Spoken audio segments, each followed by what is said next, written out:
Voilà les gars, on passe au bilan du Giro. Ouais. Allez. Allez, c'est parti donc pour le bilan du Giro 2023, remporté donc par Primoz Roglic devant Geraint Thomas et Joao Almeida. 3 semaines qui se terminent avec une épilogue quand même assez cool.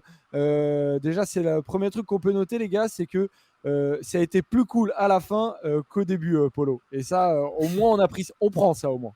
Bien sûr, bah, la promesse, c'était ça, de toute façon. C'était qu'on se fasse chier pendant 2 semaines et demie pour que ce soit cool à la fin. Le fait est que c'est exactement ce qui s'est passé.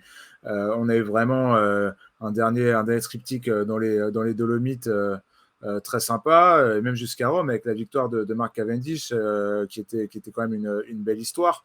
Non, franchement, cette fin de Giro était très sympa. Mais attention, je le répète, mais il ne faut pas que ça fasse oublier le fait que pendant 2 semaines et demie, on se soit vraiment fait chier. Parce que c'est bien joli de vouloir un Giro serré, c'est bien joli de vouloir du suspense jusqu'à l'arrivée. Le problème, c'est que là, forcément, à ne pas mettre de pièges ou de difficultés ou même de galvauder tout simplement ta première partie de Giro, bah forcément, tu te retrouves avec une fin de Tour d'Italie un peu excitante parce que les écarts sont resserrés. Mais même si la fin était cool, il ne faut pas qu'on oublie la purge que ça a été pendant 2 semaines et demie. C'est pas bien de faire ça, je comprends pas. Peut-être que Mauro Vegni fait des tests. Non, mais c'est pas bien. Il fait des tests. Peut-être qu'il se dit qu'un grand tour réussi, c'est un grand tour serré, mais c'est pas du tout le cas. Un grand tour réussi, c'est un grand tour où déjà on a la capacité de pouvoir utiliser le parcours du premier jusqu'au dernier jour, quel que soit le parcours en question. Et là ça n'a pas du tout été le cas sur ce Giro, donc c'est vraiment problématique. Mais bon, je pense que si nous on le sait, et si tous les suiveurs du cyclisme l'ont vu et l'ont remarqué, je pense que du côté du Giro on l'a remarqué aussi. Donc on verra les prochains parcours, mais faut arrêter avec ce parcours purge qu'on a eu pendant presque 2 semaines et demie. Je vous invite dans le chat à nous balancer les notes que vous mettez à ce Giro sur 20. Robin, la faute à qui si on s'est fait chier pendant ce Giro? Bah, il y a forcément une grande part qui est pour les organisateurs, hein. Moi, je suis désolé. Évidemment, on Parce peut que dire j'entends que si souvent les coureurs font la course. ouais, mais des fois, tu les bloques un peu aussi quand même, hein. Quand tu mets des difficultés à 60 bornes de l'arrivée après de la plaine, quand tu mets un dernier chrono à la fin qui est tellement dur, qui fait flipper tout le monde et que personne veut se découvrir avant, évidemment, il y a d'autres facteurs, c'est pas les seuls responsables. Il y a la météo, il y a, le fait que, les leaders qui jouent le maillot rose soient des mecs qui sont pas forcément les plus spectaculaires, d'accord, mais c'est les organisateurs qui ont fait ce tracé, qui ont fait venir ce type de coureurs et qui ont rebuté justement les coureurs qui pouvaient peut-être mettre un peu de piment dans cette course parce que les mecs qui étaient pas bons rouleurs, bon, bah, à l'exception de Thibaut Pinot qui adore le Giro, ils sont pas venus tout simplement. Quand tu as 70 km de chrono, tu vas pas te tirer une balle dans le pied et y aller si tu sais pas rouler. Donc je pense que les organisateurs ont une grande part là-dedans. On l'avait dit avant le Giro, et c'est assez rare quand même qu'avant un grand tour, on dise, et c'est pas que nous, de manière assez unanime, tout le monde disait ah, il est bizarre ce parcours, ça sent pas bon quand même, ça sent pas le parcours bien tracé. On a l'impression qu'on va s'emmerder avant la 3e semaine, et c'est exactement ce qui s'est passé. Donc, si nous, simples observateurs, on était capable de le voir et que ça faisait plutôt l'unanimité, c'est que, à mon avis, le tracé était mal fait. Après, c'est la première fois qu'on a un tracé comme ça, donc peut-être que voilà, il fallait le tester pour vérifier. Bon, bah, on a la confirmation que c'était naze. J'espère que ça va pas être refait. On en revient à cette idée encore avec le chrono de fin de grand tour que moi j'aime pas, et on voit encore une fois que ça a bloqué un peu les coureurs sur les derniers jours, j'ai l'impression, avec les Trecime de Pourquoi Lavaredo tu où on aimes attaque pas? dans le dernier kilomètre. Bah, parce que tout le monde fait ses prédictions sur le chrono. Tout le monde se dit moi je suis bon rouleur, moi je vais faire ci, ou moi je suis pas bon rouleur, j'estime que je vais perdre tant, j'estime qu'un tel il va me reprendre tant, mais que je vais reprendre tant à un tel. Et en fait, on est dans des calculs d'apothicaire, et sur les étapes qui précèdent, souvent, je trouve que les mecs se jugent mal. En fait, ils font leurs estimations à se dire je vais perdre 1 minute là ou 2 minutes, et en fait, ils sous-estiment tout le temps ce qu'ils vont perdre. Donc, ils attaquent pas parce qu'ils pensent que c'est bon, ils sont dans les clous pour faire soit leur victoire, soit leur podium, etc. Alors que si tu n'as pas ce chrono à la fin, bon, bah, au moins plus personne ne se projette avec cette idée de ce chrono où tout le monde est toujours dans une espèce de pronostic avec ça, à se demander combien ils vont gagner ou perdre sur le dernier chrono. Si tu l'enlèves, ce dernier chrono, s'il est à la 10e, 11e, 12e étape, bon, bah, une fois qu'il est passé, tout le monde sait où il est, et il n'y a plus de alors attends, là ok j'ai perdu 20 secondes, mais en fait au chrono je vais récupérer tant et tout. Non, il n'y a plus de calcul. Et à partir du moment où tu enlèves cette partie calcul, j'ai l'impression, moi, qu'on a plus de spectacle. Et tu regardes, par exemple, Roglic avait fait la même chose sur le Tour 2020. Il pensait qu'il y avait le chrono à la fin et que donc il était bien et que ça allait. Bon, bah, il s'était foiré, il avait mal estimé. Tu regardes Bardet sur le Tour 2017, il pensait que son podium était assuré parce que sur le chrono de la fin, il allait perdre tant. Bah, finalement, il a perdu beaucoup plus que prévu. Son podium, il a failli sauter pour une seconde, il le garde face à Landa. Et tu as tout le temps des mecs comme ça qui pronostiquent un peu leur chrono, mais qui se plantent dans leur pronostic et qui du coup toute la semaine d'avant ne font rien parce qu'ils attendent le chrono, ils ont un truc en tête, quoi. C'est une très belle argumentation de la part de Robin qui a tout à fait raison. Bravo, bravo Robin. Et quelqu'un dans le chat le disait justement, et je crois qu'on l'avait dit, nous, quand on avait analysé ce Giro avant le début, que finalement, ça aurait été peut-être malin d'intervertir le chrono avec l'étape de la veille et de voir un peu ce que ça aurait changé dans la physionomie de course. Après, de manière plus globale, je pense pas que le problème ce soit ces 3-4 derniers jours de course. Je pense que le problème il est plus emmerdant, sachant qu'on a perdu Robin, qui est devenu tout noir. Il fait tout noir chez lui. Après, j'entends que au-delà de la bagarre pour le général, on a eu de très belles choses sur ce Giro. Je suis revenu. Les échappées de Derek G, les belles victoires de Zana, de Ben Illy. On a eu une belle passe d'armes avec les sprinters. Moi, j'ai bien aimé ces sprints un peu ouverts, ces scénarios un peu décousus, avec notamment Jonathan Milan qui nous a fait deux, trois très belles choses. Il n'y avait jamais eu d'échappée vainqueur en World Tour en 2023 avant ce Giro. Et cette année, au bout de la première semaine, on en est déjà 3 ou 4, avec notamment la belle victoire aussi d'Aurélien Paré-Pinte. Il s'est passé quand même des choses cool, mais c'est vrai que le prisme du classement général, c'est le prisme principal d'un grand tour. Donc tu peux pas l'occulter aussi facilement que ça. Et pour le coup, ce classement général a été vraiment très très peu intéressant durant toute la durée de ce Giro. Et ça, pour le coup, ces 3 dernières étapes n'y changeront rien. Et il y a aussi d'autres trucs qu'on pesait dans la balance qui font que ça n'a pas été un grand tour. Il y a eu quand même 51 abandons. La météo. Il y a eu, pour le classement général, du coup, la météo n'a pas aidé. Et Ouais, mais d'ailleurs, ça pour le peut être classement général, il y a. ça peut être un élément d'un mauvais tour ou d'un grand tour en fonction de ce qui se passe après. Oui. La Le météo problème, c'est aurait que pu donner Remco a été peut-être très important, et Tao Gegenhardt aussi. Mais Madio, vous en pensez quoi? D'ailleurs, on n'est pas totalement revenu dessus, mais il dit qu'on détruit le cyclisme quand la météo entre en jeu comme ça et que les coureurs décident un peu, qui étaient un peu malades, un peu fatigués, et qui ont décidé du coup de ne pas faire totalement une étape et qu'elle soit un peu raccourcie, et Vegni a accepté cette idée-là.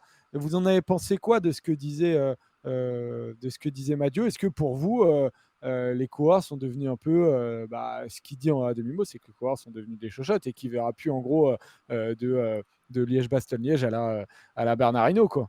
Ça, c'est quasi sûr, on ne reverra jamais un Liège-Bastogne-Liège à la Hinault. Mais pour le coup, c'était peut-être un peu trop. Quand les mecs perdent la sensibilité de leurs doigts à cause de la course, peut-être qu'on est allé un peu loin quand même. Ça, je veux bien le reconnaître. Mais c'est vrai que sur cette étape-là, sur le Giro, on parlait juste de pluie, entre guillemets. Le jour où il y a des rafales de vent à 80-100 km/h et que les mecs vont s'envoler, bon, là, il n'y a pas de doute. Et ces jours-là, on a annulé des étapes, ou on a raccourci des courses. C'est totalement logique. Le jour où il y a de la neige et où c'est impraticable, le jour où il y a des coulées de boue dans la descente de l'Iseran, tout ça fait sens. Et donc, on raccourcit, voire on annule des étapes. Par contre, si c'est juste parce qu'il pleut et que ça fait 4 jours qu'il pleut et que ça fait chier tout le monde, c'est la course. Et si tu veux plus de pluie, tu peux abandonner le Giro et tu peux dire voilà, c'est trop pour moi, j'arrête. Mais oui, je pense en effet que juste le fait que ce soit le Xème jour de pluie, ça ne justifie pas qu'on raccourcisse une étape. Ouais, c'est compliqué comme question parce que, comme tu dis, Robin, l'idée, c'est pas non plus d'aller à l'extrême et de finir des courses avec des gens qui perdent de la sensibilité sur certains de leurs membres. Non, c'est vrai, mais alors du coup, où est-ce que tu places le curseur entre cette époque-là, où justement une course se faisait quoi qu'il arrive, et l'autre versant qui est que maintenant, dès qu'on enchaîne 3 jours de pluie et un peu de froid, et on demande à escamoter les difficultés d'une étape ou d'un parcours plus global. Donc c'est c'est un vrai problème parce que j'ai l'impression que maintenant, on ne sait plus trop où est le juste milieu et qu'il va falloir en trouver un parce qu'à ce petit jeu-là, comme le dit Marc Madiot, le cyclisme risque de se perdre un peu en route. Parce que c'est aussi ça qui fait la beauté d'un beau vainqueur, d'un grand tour ou d'une belle course, c'est la difficulté avec laquelle il a réussi à, à le remporter ou l'a remporté. Et à ce petit jeu-là, et encore une fois, on va vite parler de Roglic et de Geraint Thomas, ces gars-là qui ont été les meilleurs de ce Giro sont ces gars qui ont le plus résisté au froid, le plus résisté à la pluie, le plus résisté aux chutes, qui ont le plus évité les chutes et qui ont, entre guillemets, du coup, le plus passé, qui ont le mieux passé, qui sont le mieux passés entre les gouttes. Ça aussi, ça importe quand on fait le bilan d'un grand tour et d'un vainqueur de grand tour. Donc voilà, c'était pas un très grand Giro, mais à la fin quand même, on a eu 3 journées assez cool à la fin avec un contre-la-montre incroyable, un retournement de situation et Primož Roglic qui va gagner. Du coup, on se pose la question, les gars, qui est votre maillot rose de fin de Giro? Est-ce qu'il y en a un de vous deux qui a osé ne pas mettre le maillot rose final? Peut-être, je sais pas. Qui veut commencer, les gars? Je pense qu'on peut mettre un maillot rose un peu commun pour aller sur le. Je pense que c'est unanime, ouais. Ouais, pour aller sur Ouais. sur le cas Primož Roglic, qui, pour le coup, ce serait couillon de mettre une autre personne que celui qui a gagné le maillot rose en maillot rose après 3 semaines de course. Primož Roglic est ce maillot rose cette semaine et le maillot rose de ces 3 semaines, du coup, Ouais, et il c'est le vrai. mérite. Il y a des possibilités où c'est pas forcément le cas. Regarde, si tu mets un maillot rose sur la Ligue 1, par exemple, tu peux mettre plus Lens que le PSG. Bah Pourtant, non, Lens n'est pas gagné, champion à la ils ont fin. pas gagné dans On ce. aurait pu mettre Mark Cavendish. On aurait pu mettre. C'est le seul que je vois. On aurait pu mettre Jonathan Cavendish. Milan. Oui, on peut mettre tous les mecs qui ont gagné cette semaine. On peut mettre Carapaz aussi. Le fait est que là, on a un maillot rose et que Roglic a gagné Non, le Carapaz, maillot il était rose pas champion. avec la manière et avec une résilience extraordinaire Il a gagné avec la tout au manière, long de ces Polo? 3 semaines. Ah, bien sûr. Moi, je combats tous les gens qui disent que c'est un Giro au rabais et que Roglic est un petit vainqueur de Giro. Il n'existe pas de petit vainqueur de grand tour, même sur la Vuelta. Et d'ailleurs, quand on parle de Vuelta, il ne faut pas oublier que Roglic en a déjà 3. T'as un peu oublié Kobo Acebo quand même. Oui, j'exagère. Mais ça reste un grand tour, ça reste 3 semaines. 3 semaines où il faut être le meilleur sur 180 coureurs, voire même plus, en fonction des années et des nombres de coureurs par équipe. Roglic est un très beau vainqueur de ce Giro. Il a été d'une perfection, je trouve, du début jusqu'à la fin. Assez magnifique à voir, même s'il a eu ses hauts et des bas, et forcément que dans un grand tour, des hauts et des bas, t'en as. Là, l'avantage qu'a eu le Slovène, c'est que ces bas, il les a eu un peu avant le dernier jour, et que ces hauts sont arrivés sur les dernières étapes de la course, et que son pic de fin, finalement, a réussi à monter crescendo pendant cette course. Qui aurait donné cher de la peau de Primož Roglic le matin du chrono? Et pourtant, il n'était pas à des années-lumière de Geraint Thomas. Et Roglic a réussi à renverser le Giro. Et ça a une double importance parce que, mine de rien, Roglic, il bataille avec ses vieux démons depuis maintenant plusieurs années, notamment sur les grands tours. Et quand on pense au Tour de France 2020 et ce scénario, et voilà, je pense qu'avec cette belle victoire sur le Giro, Primož Roglic a peut-être effacé dans la mémoire des sueurs du cyclisme son beau raté du contre-la-montre de la planche des belles filles. Effacé, je pense pas. Robin, c'est ton maillot rose aussi. Oui, évidemment que je suis sur la même longueur d'onde que Polo. C'est Primož Roglic le maillot rose cette semaine. Je pense que ce Giro va pas lui rendre le Tour 2020, va pas faire oublier ni la déception de Roglic, ni l'image que tout le monde en a eue, et on se rappellera pour très longtemps de ce chrono de la planche des belles filles, parce qu'il représente aussi bien la chute de Roglic que l'avènement de Tadej Pogacar, et que Pogacar, on va encore en manger pendant des années, donc on va se rappeler forcément de ce chrono à la planche des belles filles qui marque son arrivée au sommet. Mais pour Roglic, c'est un petit rendu de la part de l'histoire, quoi. Après tout ce qu'il a lâché, le Tour en 2020, oui, mais aussi en 2021 et en 2022, où il est éliminé sur chute. Alors qu'en 2022, il faut le rappeler, il est en très bonne position et ça arrive dans une étape où Jonas Vingegaard est en galère, en train de changer de vélo à l'arrière. Primož Roglic, lui, il est bien calé devant et il se retrouve à chuter. On peut rappeler la Vuelta de l'année dernière aussi, où il est en train de revenir sur Remco au général. Il a refait la moitié de son retard et il chute dans des barrières sur un sprint. Paris-Nice en 2021, le Dauphiné en 2020. Les 2 fois, il a maillot jaune la veille de l'arrivée, la veille au soir. Il reste une étape et une fois, il abandonne avant le départ. Une fois, il a 2 chutes dans la dernière étape et il perd le maillot jaune. Donc voilà, il a eu beaucoup la poisse. Une victoire sur le Giro ne va pas suffire à compenser tout ça. Mais au moins, pour une fois, les dieux du vélo étaient de son côté. Alors qu'on a cru qu'il allait encore nous faire une Roglic, entre guillemets, quand il a son saut de chaîne dans la dernière montée, alors qu'il est sur la bonne dynamique pour aller chercher le maillot rose. On se dit de nouveau, ça y est, c'est mort. Nouveau coup de massue pour Roglic, nouveau coup de malchance. On était déjà en train d'analyser est-ce que vraiment c'est de sa faute ou pas. J'entendais certains parler de son choix de matériel sur le monoplateau, etc. Est-ce que c'est ça qui l'avait fait dérailler et est-ce que finalement c'était pas de sa faute s'il avait eu ce saut de chaîne? Bon, bah finalement, tout ce débat-là est rangé rangé au placard. On ne l'aura pas, il n'y a pas besoin puisqu'il a réussi à gagner ce Giro et finalement l'histoire elle est belle. Elle aurait été très belle pour Geraint Thomas aussi, mais je la trouve très très belle pour Primoz Roglic qui pour le coup va décrocher là la plus belle de ses victoires sur un grand tour. Si Geraint Thomas avait gagné, ça n'aurait quand même pas valu le tour en 2018. Alors que Roglic, lui, pour le coup, c'est sa plus belle victoire sur 3 semaines parce que le Giro est au-dessus de la Vuelta, même si certains le notaient dans le chat quelques minutes plus tôt. Le Giro, depuis quelques années, il y a peut-être moins de spectacles qu'avant. Ce Giro-là en particulier, on s'est beaucoup ennuyé. Il n'empêche, le Giro reste au-dessus de la Vuelta en termes de prestige. Après, moi, dans le chat, quelqu'un me dit que j'aime pas Roglic. Je sais pas du tout que j'aime pas Roglic. Je pense, comme Polo et Robin, je pense que c'est le maillot rose et que, en fait, il l'a mérité. Je suis content pour le mec parce que 3 Vuelta, pas de Giro, pas de Tour, ça correspond pas à ce qu'il a amené au vélo. C'est Et ça. que son palmarès aujourd'hui est plus cohérent avec sa carrière. Ça, c'est très clair et net. Et franchement, oui, il le mérite très clairement. Après, quand on me dit que c'est un grand vainqueur de grand tour et que moi, j'estime pas qu'il a gagné ce grand tour avec la manière, en fait. J'estime qu'il a fait une Non, très je suis d'accord grosse avec toi. dernière. Il n'a pas gagné avec la manière. En fait, j'estime qu'il a Mais- fait une très grosse dernière étape. Et que c'est le scénario fait qu'on s'est régalé.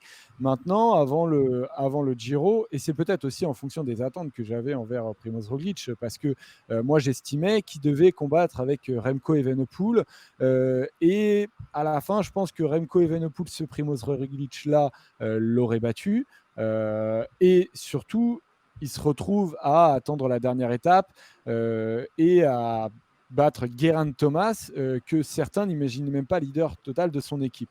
Donc voilà, l'un dans l'autre, il gagne la dernière étape sans en gagner avant, il a un jour sans. Et je ne dis pas que c'est un Giro qui est moche, je me permettrai jamais de dire ça.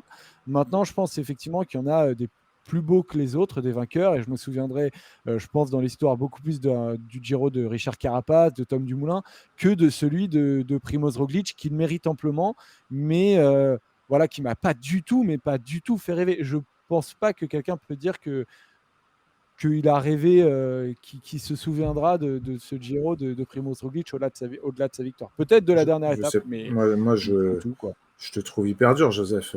Déjà, il faudra m'expliquer du coup ce qu'est un grand vainqueur de grand tour. Je dis la même chose.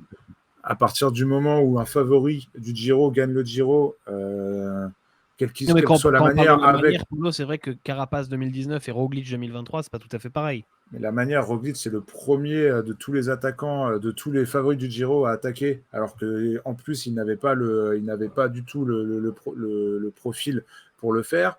Il attaque, il prend un peu de temps avec Geraint Thomas et Tao Gegenhardt sur Evenepoel ce jour-là. Il prend quelques bonifs. Alors oui, Roglic aime bien choper de la bonif, etc. Mais moi, je trouve qu'il n'a pas du tout fait ça cette année. Roglic a été hyper Non, parce qu'il régulier. échappait tout le temps devant. Et puis, voilà. Mais bon, ça, c'est pas de la faute de Roglic. Roglic, avec l'équipe qu'il avait, décimée comme elle était, que ce soit avant et pendant la course, elle n'est pas roulée pendant 3 semaines pour revenir sur des échappées, aller chercher des victoires d'étape. Moi, je trouve que Roglic a couru comme un métronome qui avait qu'un seul objectif, c'était de gagner un grand tour. Mais du coup, il n'a Surtout, pas gagné avec la manière. Moi, je suis d'accord avec toi, il mérite sa victoire. Je suis plutôt content pour l'ensemble de son œuvre qui gagne ce Giro, mais gagner avec la manière, ça veut dire que tu fais un peu le spectacle. Or, il n'a pas du tout fait le spectacle. Mais comment tu fais le spectacle sur un Giro comme ça? D'accord, on peut Parce débattre de que, est-ce que c'est sa faute. comme je te dis, Mais, c'est. mais, mais du coup, par exemple, Du coup, qui a Nibali, fait le spectacle sur ce quand Giro? il gagne au Trecime de Lavaredo, c'est Personne, la c'est même bien le arrivée que cette problème. Ça, je année, suis il a fait le entièrement d'accord. spectacle. T'as dit quoi, Robin? Du coup, j'ai pas entendu. Parmi les fautes. Quand Nibali gagne au Trecime de Lavaredo, je crois que c'est 2013, c'est la même arrivée. Et lui, il arrive en solitaire, il a fait le spectacle. Alors, peut-être que Roglic ne Mais pouvait pas, ne voulait pas. Enfin bon, à partir du moment où tu attaques dans le dernier kilomètre, tu sais bien que tu vas pas faire un écart de dingue. Et en termes de spectacle, on est forcément loin du niveau de ce que pouvait proposer Nibali.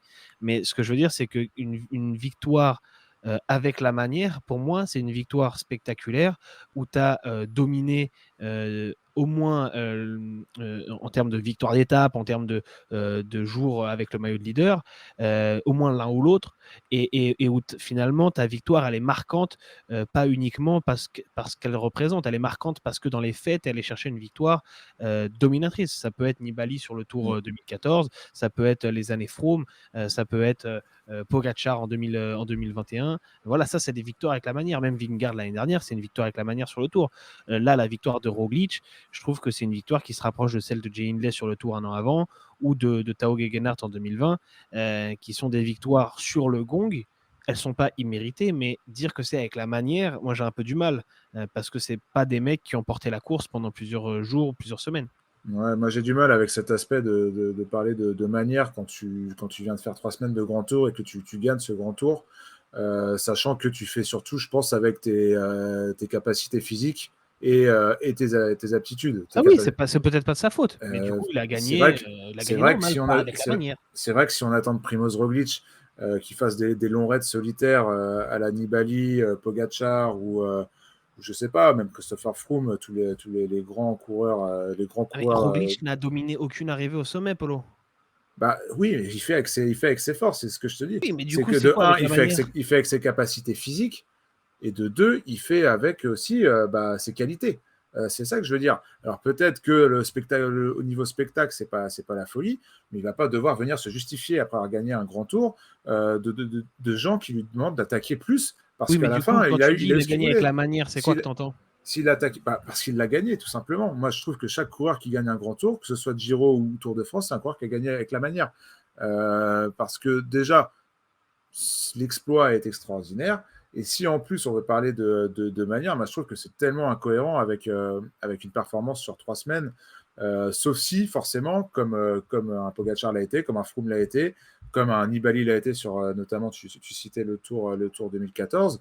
Ben là, forcément, c'est facile de gagner avec la manière parce que tu n'as personne derrière. Là, cette année, Roglic, alors certes, il était peut-être pas au niveau d'Evenepoel, c'était resté à 100%, mais il n'était pas 10 fois meilleur qu'un Joel Meida ou qu'un Geraint Thomas. Comment on peut demander à un coureur de gagner avec la manière quand il est au même niveau ou presque que ses adversaires? Moi, c'est ça qui m'échappe et c'est ça qui me gêne un peu dans ce côté manière. Et c'est pas contre vous deux que je dis ça, hein. C'est parce que ça a beaucoup été dit. C'est que en fait, Primoz Roglic doit aujourd'hui se justifier de pas avoir attaqué, de ne pas avoir mis 2 minutes à ses adversaires. J'ai quand même l'impression que s'il avait voulu ou pu le faire surtout, qu'il l'aurait fait, même si c'est pas sa manière de courir. Au bout d'un moment, c'est un coureur qui a pris l'expérience et qui sait que jouer au con avec les secondes de bonification, ça ne fait pas gagner des grands tours.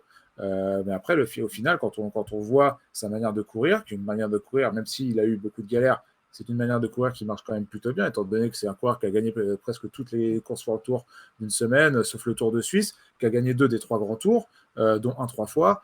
Alors voilà, c'est pas le coureur parfait, c'est pas le coureur le plus beau en termes de panache et le plus spectaculaire, je vous l'accorde. C'est un coureur qui fait avec ses forces et je trouve que lui reprocher de ne pas gagner avec la manière, qui vient de gagner un Giro qui était très dur, hein, quand on voit aussi quand même les commentaires des coureurs, notamment celui de Warren Barguil qui a dit qu'il n'a jamais fait un grand tour aussi dur. Je trouve ça un peu injuste, quoi. Voilà, c'est plutôt comme ça.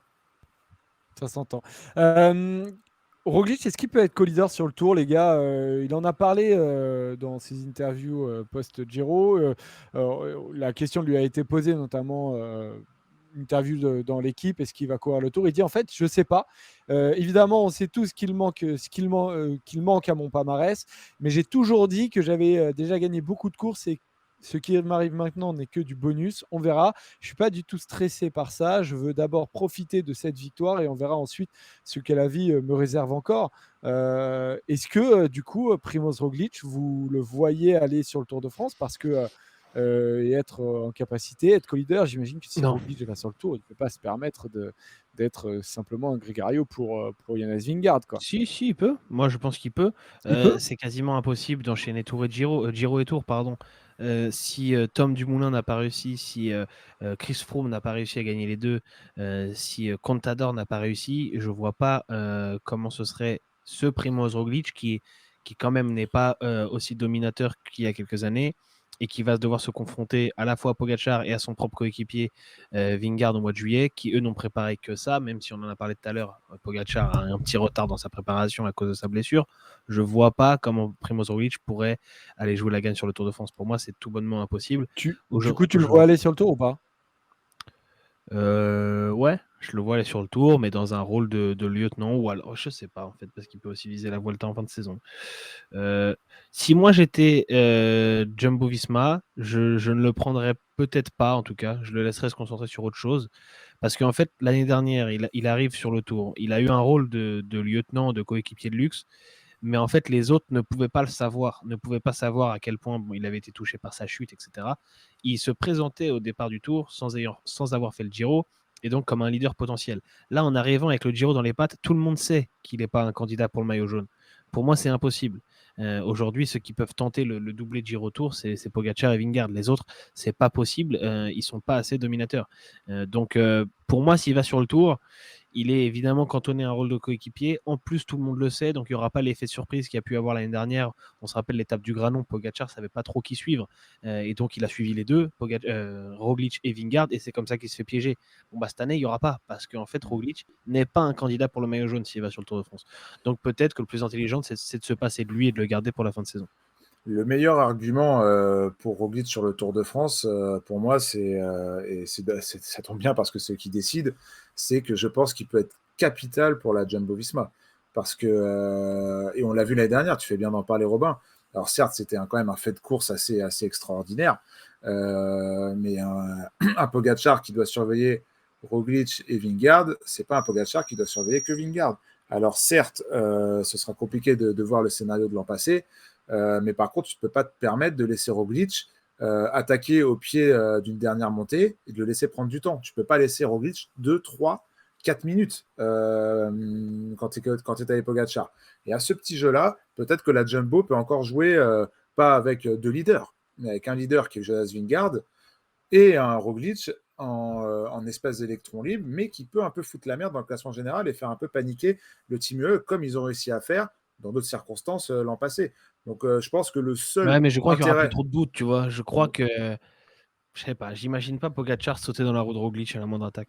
Bah ouais, mais justement, l'erreur, et c'est ça qui était, c'est que l'erreur, elle peut être là pour Pogacar, parce que Roglic, tu sautes pas directement sur lui, mais si tu le laisses, comme je te dis, si tu lui laisses 3-4 minutes au classement général après une échappée au long cours, où un Roglic est allé chercher une belle victoire d'étape, etc., ce qu'il a déjà fait sur le Giro, hein, notamment en Non, 2017, mais si je dis pas de 3-4 bêtises, minutes d'avance, Polo, ça veut sur le dire que Tour de tu France. l'as laissé partir dans une échappée Voilà, c'est ça. quasiment dès le matin.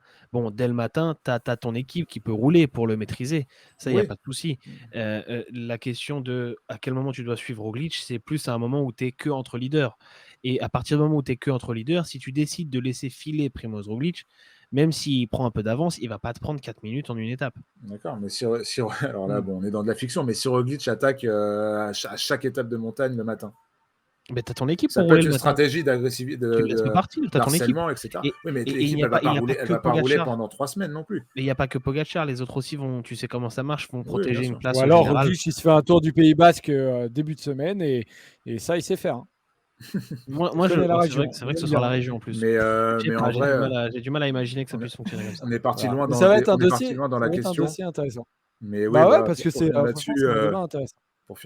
vraiment, Joseph, je pense que oui, il y aurait plus de sens à laisser Vingegaard avec son équipe autour de lui et ne pas lui foutre un Roglic dans les pattes et laisser Roglic, pourquoi pas aller chercher une historique 4e victoire sur la Volta. Ça aurait plus de Ouais, sens c'est ouf. de manière globale pour Roglic, pour la Jumbo, pour Vingegaard et même pour nous, du coup. Dossard rouge, les gars. Robin, qui est ton dossard rouge du coup? Il y a pas mal de prétendants, des mecs qui Ouais, ont pas nécessairement gagné, mais il y en a pas mal parce qu'il y a des coureurs dans le top 10 qui, on pensait pas qu'ils auraient pu y être. Il y en a qui ont gagné 2 étapes. Il y en a un qui est allé chercher un beau maillot de meilleur grimpeur. Qui est-ce que tu as choisi, mon Robin? j'ai choisi Derek J. Parce qu'on l'a mentionné la semaine dernière, mais je ne l'avais pas choisi comme dossard rouge. Là, je ne peux pas l'éviter. Il a encore fait deuxième d'une étape au Trecime de Lavaredo, justement, le lendemain de notre dernière émission, si je ne dis pas de bêtises. Ou quoi que non, peut-être non, justement, quelques jours après. Bref, encore une deuxième place. Il fait deuxième du classement de la montagne, derrière Thibaut Pinot. Il fait deuxième du classement par points, derrière Jonathan Milan. C'est aberrant son Giro. Alors, il n'y a pas que de la malchance. Il y a des fois, il était moins fort, mais il fait 1, 2, 3, 4, 5, 6, 7 échappées, dont 6 font plus de 120 km. Et il y en a une qui fait que 68 km, entre guillemets, c'est à Crans-Montana. 4 fois deuxième d'une étape, 2 fois quatrième. Il a été élu, et c'est logique, le plus combatif de ce Giro. Et franchement, il a totalement mérité ce titre-là. Donc, ouais, moi, je mentionne Derek J. Très bien, bah, c'est celui que j'avais mis aussi, donc ça va être compliqué. Je suis entièrement d'accord, ça a été un des éléments. On aurait bien qu'il en gagne une, c'est bien dommage, mais C'est vrai bon. que ça aurait été cool Après, qu'il en claque une. si je mets pas Derek J, je dois avouer que j'aurais bien mis un Geraint Thomas, par exemple, qui lui non plus ne gagne pas, qui la perd à la dernière. Bon, déjà, en plus, il fait preuve d'un fair play à la Geraint qui régale, tout simplement. Et puis, tout simplement, moi, je l'imaginais pas être en position de gagner le Giro. Au final, après l'abandon de Gegenhardt, il s'est mis au niveau et c'est un beau Giro qu'il fait. Alors, donc du coup, j'aurais mis un Geraint Thomas. Polo, qui est ton dossard rouge du coup? Bah, mon dossard rouge, moi, c'est Thibaut Pinot, évidemment. Comme à chaque fois qu'on parle de Thibaut Pinot dans cette émission, c'est toujours mon dossard rouge. Sauf que cette fois, il le mérite peut-être un peu plus que les autres. Et encore, je trouve qu'il a plutôt été Tu veux méritant dire que cette saison. d'habitude, tu le mets là, alors que c'est un peu Non, en plus, tendancieux. non, il l'a mérité. À chaque fois que je l'ai mis, il l'a mérité. Il l'a mérité, mais là, avec le Giro qu'il fait, il mérite largement ce dossard rouge. À l'image de Derek J également, hein, Robin, mais quand tu fais cinquième du Giro, que tu vas chercher le maillot de la montagne avec une belle bagarre, notamment face à Benini, que tu es à 2 doigts d'aller chercher 2 belles étapes, que tu fais 2 fois deuxième, je pense que là, on a la définition parfaite du dossard rouge, de celui qui s'est battu pour aller dans les échappées, de celui qui s'est battu pour aller chercher des points pour la montagne, et de celui qui s'est battu pour aller chercher des victoires d'étape sans jamais y arriver, et qui en plus s'est battu pour aller chercher une victoire sur le Giro ou un podium. Bon, ça, c'était un peu utopique, et qui finit cinquième. Donc oui, forcément, aujourd'hui, Thibaut Pinot est ce dossard rouge. Mais c'est un dossard rouge très très encourageant, contrairement à un dossard rouge qu'on aurait pu donner à un Geraint Thomas, qui aurait été un dossard rouge un peu de compensation pour Thibaut Pinot. Bien Ce dit. dossard rouge, il est vraiment magnifique à tous les points de vue. Ok, on aurait pu avoir cette petite étape qui aurait été vraiment la cherry on the cake, hein, comme on dit du côté des United States. Mais bon, même sans ça, alors que tu fais quand même 2 fois deuxième, tu peux sortir de ton Giro et dire que ton Giro est un très beau Giro. Et en ça, c'est une très belle performance de la part de Thibaut Pinot. Le mérite. Qui d'autre on peut mettre?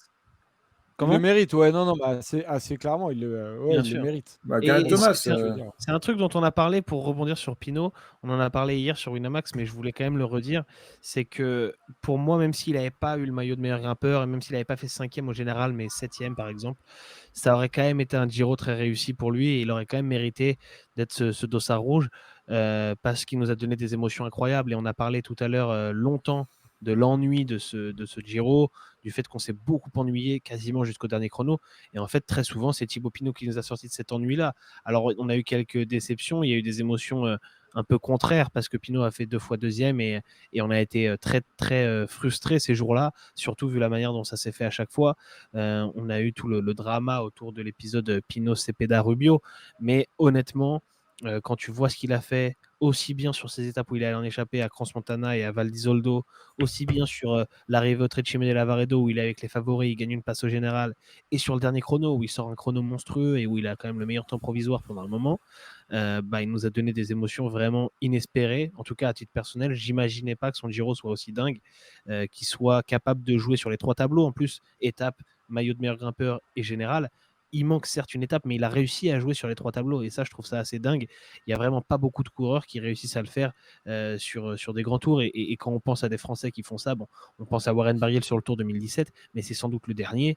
Et finalement, voilà, il y a Alaphilippe aussi qui a réussi un petit peu à le faire, mais avec moins de réussite sur le général. Et finalement, c'est la panacée de vraiment quelques coureurs qui arrivent à jouer sur tous les tableaux dans un grand tour. Voiture balai, les gars. Qui est-ce que vous mettez? Il n'y a pas. Alors, moi, j'avoue que j'ai eu, Moi, j'ai trouvé du quelqu'un. mal. Alors, J'ai eu du vas-y. mal comme toi, Joseph. J'ai J'ai eu du mal quelques noms, comme toi. mais j'ai. Et je Vas-y. pense que. Excuse-moi, je te coupe un peu la parole, désolé. Euh, Non, mais non, euh, vas-y. mais je pense que certains vont tomber dessus dans le chat. Mais il y a un mec que moi je mets en voiture balai qui pourtant fait un Giro correct, hein, un beau top 10 au classement Tu mets général. Kamna. Je mets Lennart Kamna. Je mets Lennart Kamna en voiture balai. Alors c'est très très sévère, c'est extrêmement sévère. Vraiment, Dans la voiture balai, de toute façon, on est toujours un peu sévère, hein, c'est comme je suis ça. désolé, mais comme vous le Troisième dites, mec. vous voyez, tous les C'est pas grave, sprinteurs, sois pas désolé. tous les sprinteurs ont réussi à choper une étape. Il y a eu de belles histoires, il y a eu des beaux. Tous les baroudeurs se sont plutôt bien tirés. Je pense notamment à Ben Illy. Moi, je suis désolé, quand on a le talent de Lennart Kamna, je comprends pas pourquoi on le cantonne ou il se cantonne lui-même à aller viser une 9e place. C'est C'est la première un, fois Polo qui le fait, je crois. Peut-être ouais. qu'il avait envie de tester. Je crois que je l'avais vu sur les courses d'une semaine, mais sur les courses d'une semaine, de toute façon, les scénarios sont quand même très différents. C'est vrai que d'ailleurs, je parle des sprinters, on pourra peut-être parler de Gaviria.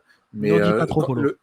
excuse-moi. Le Tour d'Italie de Lennart Kamna est incompréhensible quand on connaît le talent et les capacités de ce coureur, que ce soit en montagne. Certes, c'est un bon grimpeur, mais ce n'est pas l'un des meilleurs grimpeurs de ce peloton et encore moins l'un des meilleurs grimpeurs de ce Giro.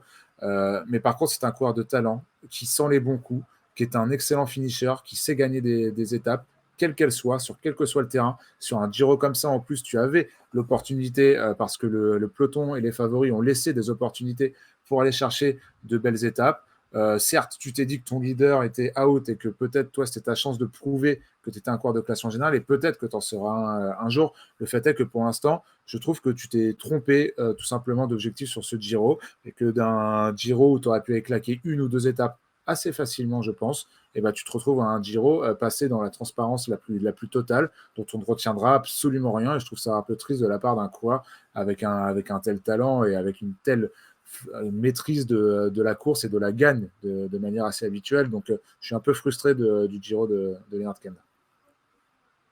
Robin, tu mets qui en voiture balai, du coup? Tu mets Gaviria, du coup? Moi, je mets Fernando Gaviria, oui, en effet, parce que parmi les sprinteurs, Polo disait tout à l'heure, ils ont quasiment tous claqué dans l'étape. Ouais, quasi.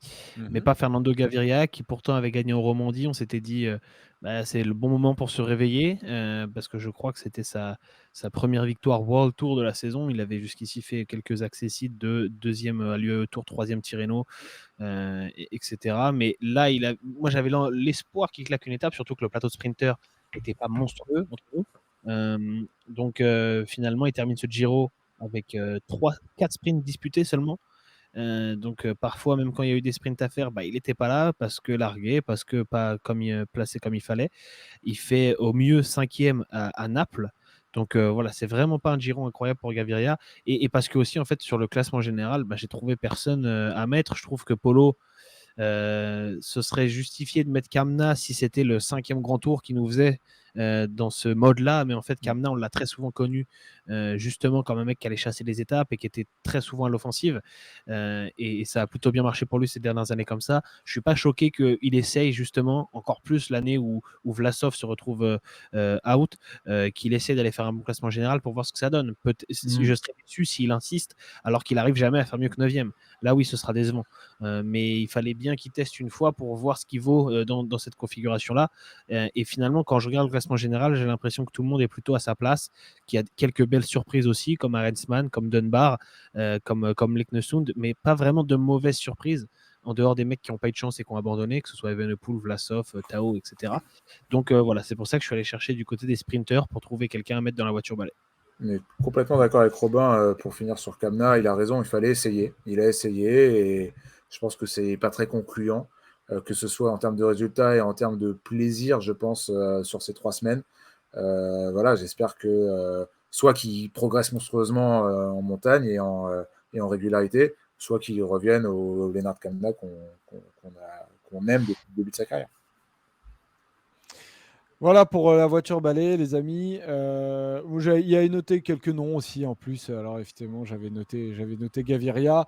Il y a quelques mecs qui sont passés à côté, n'ont pas été très présents. Fortunato, Bettiol aussi a été absent. Samomen n'a pas été d'une grande aide non plus pour Primoz Roglic, mais c'est pas non plus des mecs pour lesquels j'avais des attentes incroyables. C'est plus des mecs qu'on n'a pas vraiment vus en fait sur le Giro.